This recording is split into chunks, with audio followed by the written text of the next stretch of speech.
صاحب ہیں، پیشے سے انجینئر ہیں، ان کا سوال یہ ہے کہ بدشگونی سے کیسے بچا جائے، وضاحت کیجیے۔ بھائی صاحب نے اچھا سوال کیا ہے کہ بدشگونی سے کیسے بچا جائے، یعنی ہمارے اندر جو نحوست آ جاتی ہے، پاپ آ جاتا ہے، کسی کے تعلق سے ہم ذرا اپنے دل میں کچھ رکھ لیتے ہیں کہ اس کی وجہ سے نقصان ہوا، اگر ایسا کر لیا ہوتا تو ایسا کیوں ہو گیا، کیسے بچنا چاہیے؟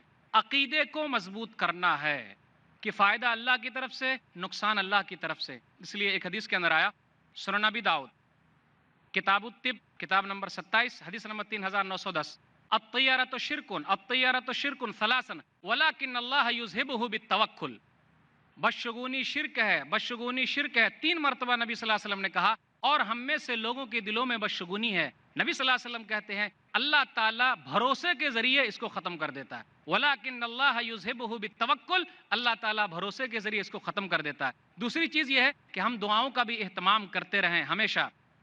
ایک حدیث کے اندر آیا، مسند احمد جلد نمبر 2 صفحہ نمبر 220 پر ایک حدیث ہے، نبی صلی اللہ علیہ وسلم کہتے ہیں اللہم لا خیر الا خیرک ولا طیر الا طیرک ولا الہ غیرک، اے اللہ تیری طرف سے ہی بھلائی ہے، نقصان تیرے ہی طرف سے ہے، اور تیرے علاوہ کوئی معبود نہیں ہے۔ تو ہمارا عقیدہ مضبوط ہونا چاہیے، ہم نیک لوگوں کی صحبت میں رہیں، اور ہمیشہ ہم یہ سوچیں جب تک اللہ نہ چاہے کچھ نہیں ہو سکتا ہے۔ مدعی لاکھ برا چاہے تو کیا ہوتا ہے، مدعی لاکھ برا چاہے تو کیا ہوتا ہے، وہی ہوتا ہے جو منظور خدا ہوتا ہے۔